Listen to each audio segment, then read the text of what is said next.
Hello, everybody, and I'm here to say, if you are a kid, stay the fuck away. Hello, everybody, and welcome back to Read of Lyre. I'm your host, Will, and this is... Do noodles live to regret their regrets? What? The fuck are you talking about? I don't know. Okay, anyway, it's Pikamain, everybody, yippee!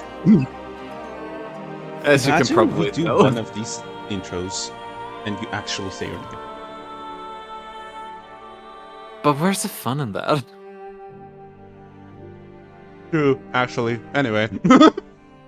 Keep everyone guessing, everyone. Keep everyone guessing everyone? No, actually, that would just make you not have friends. It's nice to Well. know. It's nice to not be an enigma and actually let people know what. Yeah. Yeah.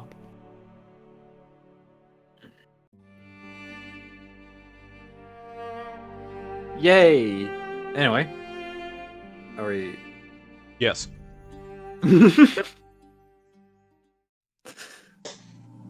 Staring at the ceiling, I try to concentrate and gather myself. Soon, everything fades into nothing. Then the swirling colors flow into my vision. The ground ripples beneath my feet like a rushing current. Tigran, however, is nowhere to be found. Can you come out? I'd rather talk with you face to face. No. Oh, never mind. Large chimera god appears before me in a simmering flash. Bright green flames dance off their fur and float up into the air. Why is the music so fucking quiet? What the hell?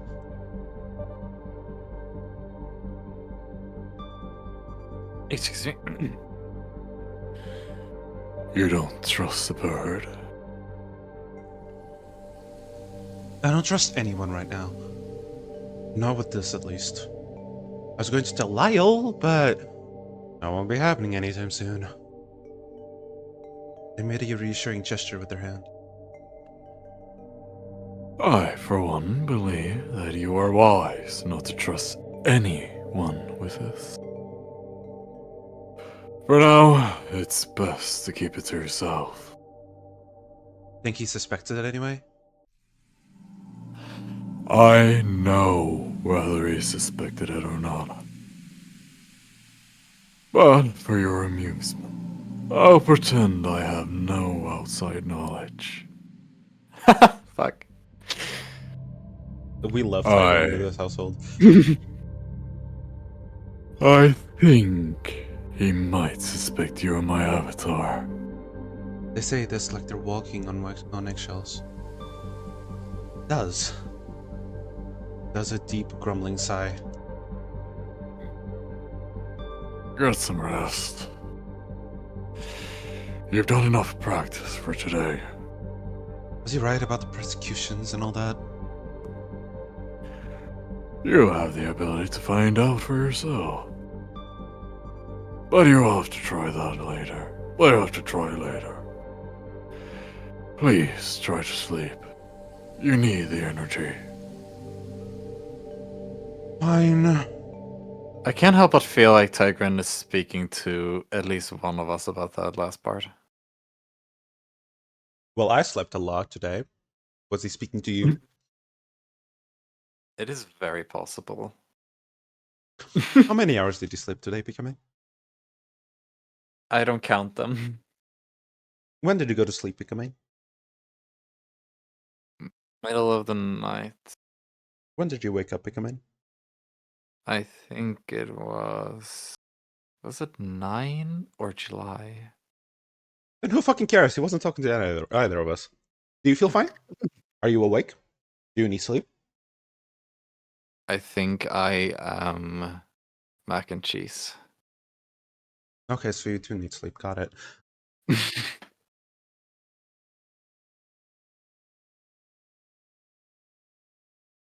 Living is much easier than when I arrived, and before I know it, back in the cell. I lay down onto the bed and spread out, gathering the body as close to me as possible. Closing my eyes, my exhausted body will drift off into sleep about all the things. Hopefully, they'll be of some use. I just need to.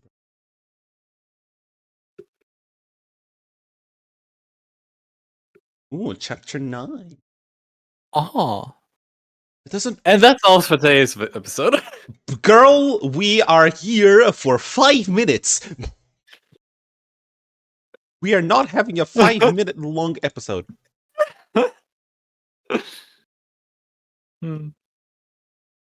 Doesn't feel like I got as much as I'd hoped. As I slowly wake up, slide my legs off the gritty stone bench. Cold floor of the cell sends a Cold floor of the cell sends a shock through my body, but I'm too exhausted to jolt up from my relaxed position. One would think that I would be used to this by now, but I don't think I'll ever get used to it.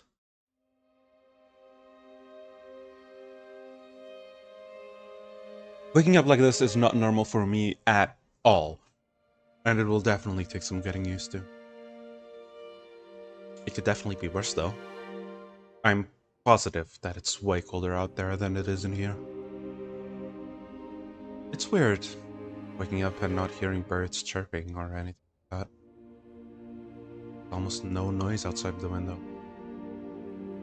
The wind is absent, and I can't hear any of the rustling. If I play close attention, I can hear a little bit of commotion coming from the city. Everyone must be doing their daily routine. I imagine Eden is getting ready for the day and making a racket, getting all of his commissions prepared. Charlotte is probably getting all her day started at the bakery too, wrapping all kinds of food. John You know is it, hon.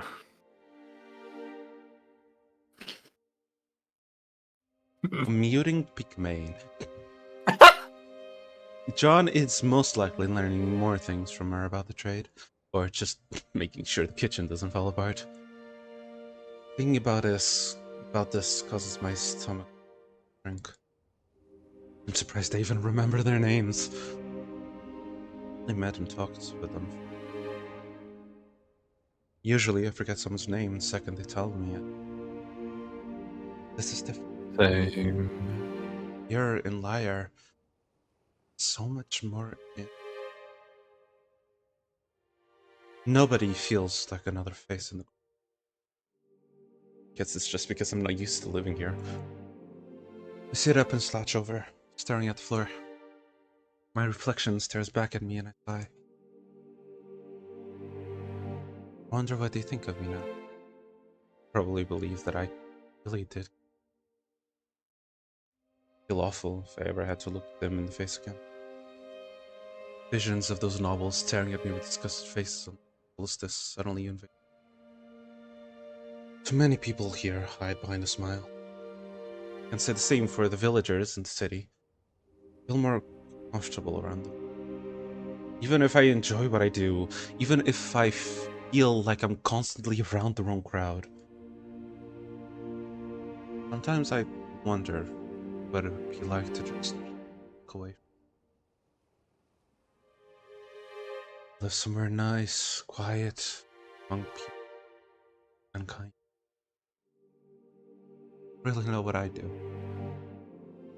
Away from all of this would be. I definitely want to get out more. Probably take early walks in this morning air. Richter? Your voice causes me to jump a bit, and my body leans back against the wall in a stiff. I really wish you wouldn't scare me like that.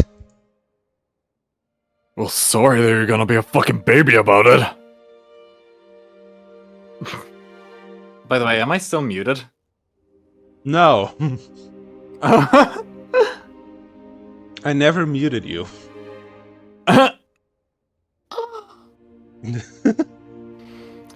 Sorry.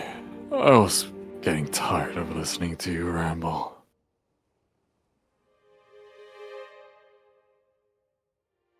I'm eating, hold on. No. I really hate the fact that you can hear everything I think. But I've slowly realized there's no use in complaining. Wish that they shared the same sentiments. You should get used to it. Me, I thought I was. Their snarky tone makes me roll my eyes and just something I hope they see. Hear them chide me in a deep voice. You should really start practicing. Thought of practicing using mind's eye makes me wish I could go back to sleep even on this hard bed. I just woke up. Would you give me a minute? Excuse me, princess. Excuse me, God. Right. Of course. As taxing as it is. Practicing with mind's eye is one of the few ways I can keep boredom on myself. And here I can use it as a form of escapism. I can go to all of these different places and have all of these different I really allow myself to get too carried away with it though. I have to remember my main goal. I have to practice so that I can be strong enough to see into the more recent past. I need to use it to see who killed Raynar. It seems impossible given that the trial could come out of nowhere. Not only that, but just knowing who the killer is won't save me. I need to use that knowledge to prove my innocence. Most importantly, I need to use it to prove who did it and have them face justice. I need time to think and figure it out. Relay information to people that can help. I can't do all of this the day before the trial. See Lyle. It would be so much help with that. I stand up from my sitting position and begin to pace around the cell, careful to step on dry ground. Now that I think about it, I've been practicing a lot. Maybe I could try figuring out who killed Raynar. There's no harm in trying, I guess. Wrong. Another absurd word from Tigran causes me to stop in my tracks. There's a severe amount of harm in trying. How? Going to have to try eventually, aren't I? You just need to trust me. You aren't ready yet. Something like that takes a lot of practice, skill, and focus. With luck, you'll be able to get to that point in time. But until then, you need to start smaller. Hearing them say all of this angers me slightly. Trust them so far, but I always have this feeling in the back of my head that they're hiding something from me. I probably know this is how I feel, but I'm not about to bring it up. The fact that they can tell me anything makes me even angrier. Doesn't seem right. Let out a sigh of relief. Fine. Trust you, but you'd better not give me a reason not to. I can try. I sit down on the floor, so my legs are slouching over. You always have to have the last word, I guess. Staring into one of the puddles, I can see the reflection on the dim sunlight shines into everything in a chilling glow. Is there anything in particular I should start with? That's your choice. But I would try to be a bit more imaginative. Lately, your visions have been a bit too personal. They're also been based off of recent experience or confrontation. And there's something wrong with that? Somewhat. You need to truly try and test your boundaries. Reach out beyond the horizon and take a hold of a memory or a feeling. It could be an experience you've always wanted to have, or something lived by someone you met a long time ago. Something near and dear to your heart. I pause to take a breath. Or something new. Visions like this, they're like fuel for my avatars. Press my finger into the dirt on the floor and draw a line. Is there a reason why that happens?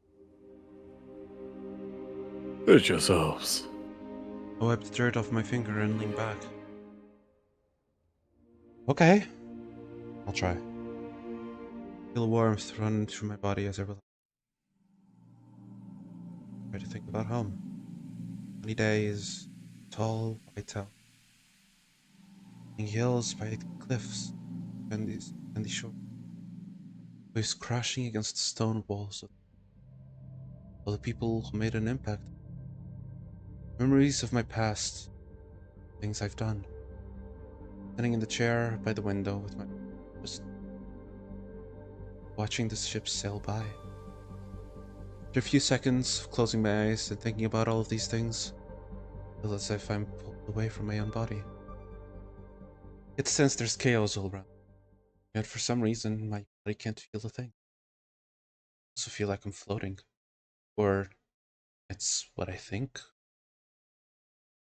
It's truly indescribable. That feeling quickly fades as I'm thrown into a perilous scene.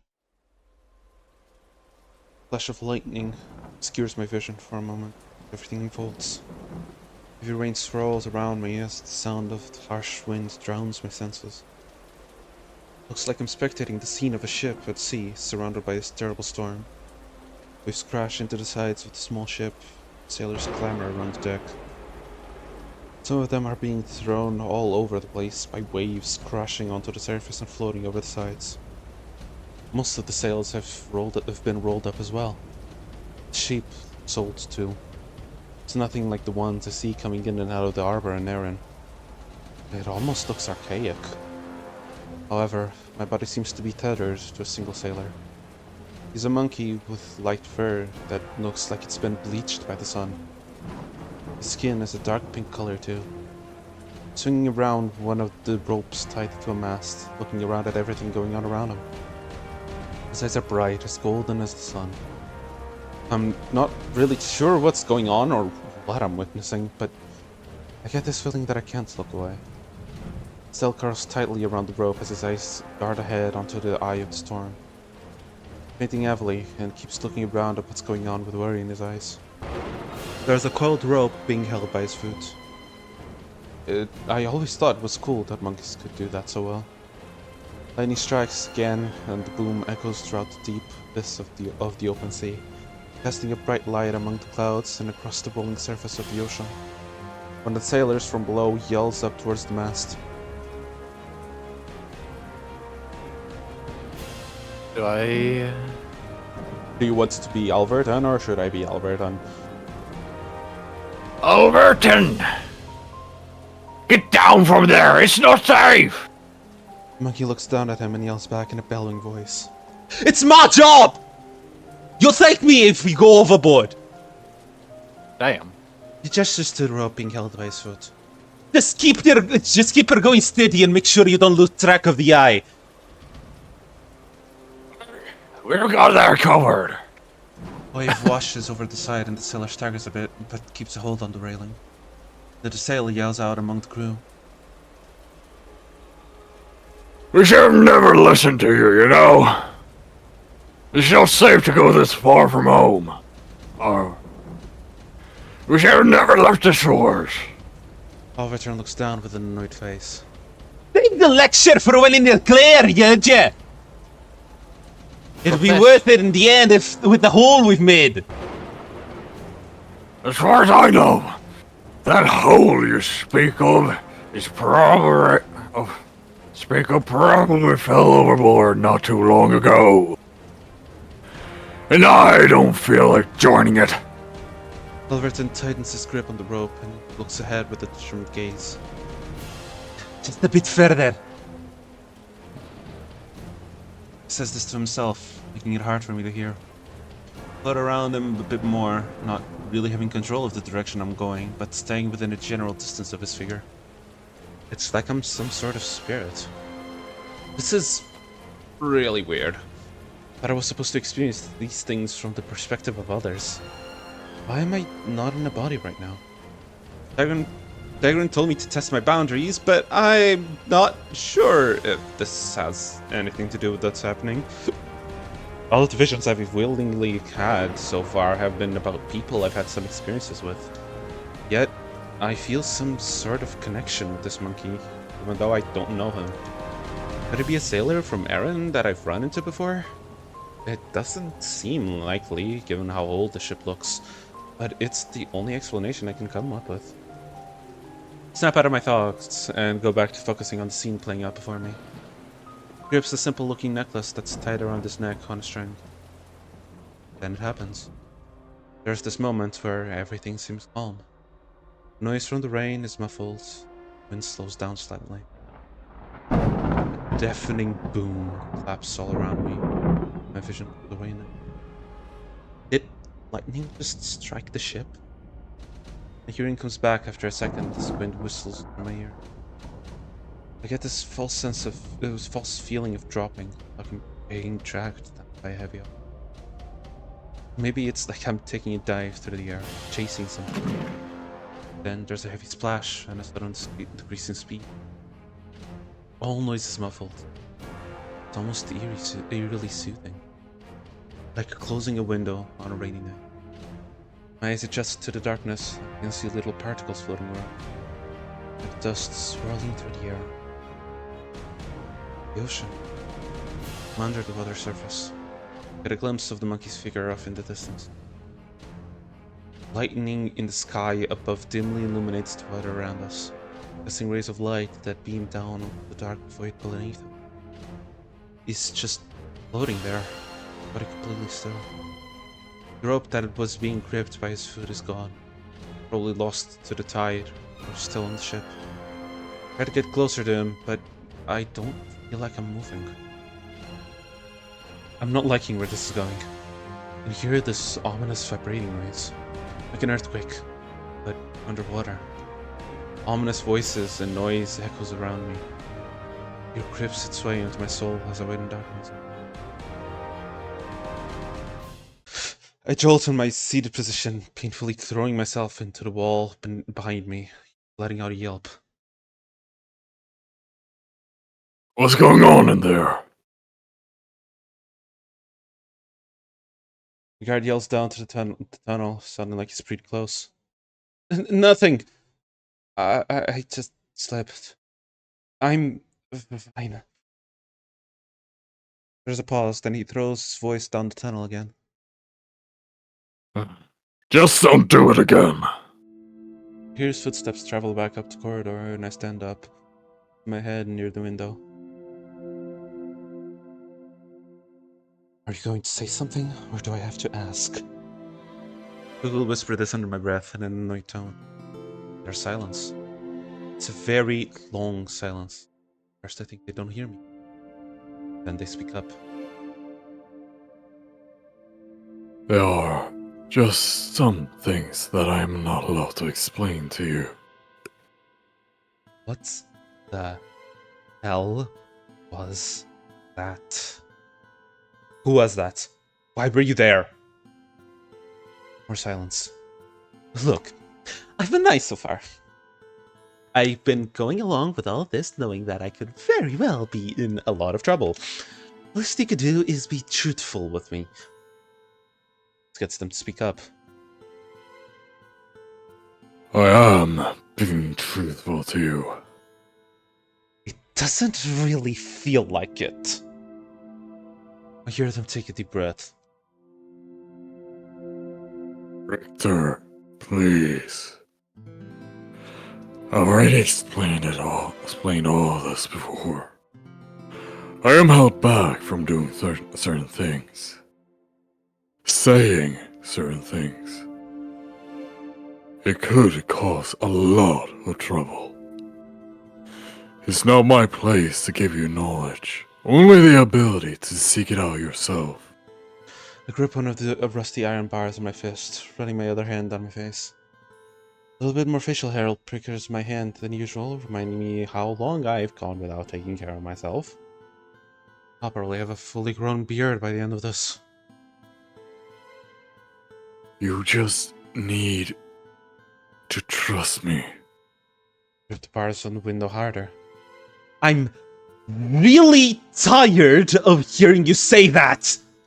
I have several reasons not to. Do the guards For being hear? irrational. Do the guards hear us? Forgive me for being irrational, although I don't really see it that way, but you've been nothing but suspicious.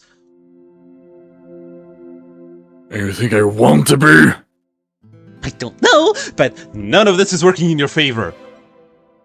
That book Leaf brought down said that people who have your power die. Is that going to happen to me? Are you just here to escort me to an early grave? No, I am not. Who's that version? More silence as they ignore my question and try to change the subject. All will be revealed. I promise. Is he a past avatar? Someone whose mind you invaded long ago? You know that I can't answer that. What were you doing there? There's a deep sigh and more silence. I really don't want to believe it, but it feels like you've been lying to me. You're lying to me about something. Something really important. They don't answer. Ugh. Shut up. That's when I hear footsteps facing down the tunnel. They're light and sturdy sounding, like they're walking very fast. Back away from the window and sit on the ground in front of the door, leaning my back against the rough wall. We'll talk about this later. And we'll see who it is in the next episode. Damn.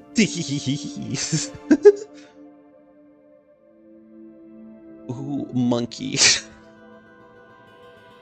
Da da da da da da da da da da da da da da. What? Mhm. Anyway, I hope that you enjoyed this episode, and if you did, like, comment, and subscribe. Yeah, there's this thing in any order, I don't really mind. And if the content of my channel wasn't enough to satisfy you, can go over to Pikamain's channel. Where we have more shit, more stuff of visual novels that will hopefully satisfy your visual novel cravings. And with that, I hope that I get to see you in the next episode. But if I don't, I hope that you. But even if I don't, I hope that you have a lovely rest of your day. Bye bye. I Bye, I'm sorry, Felicia.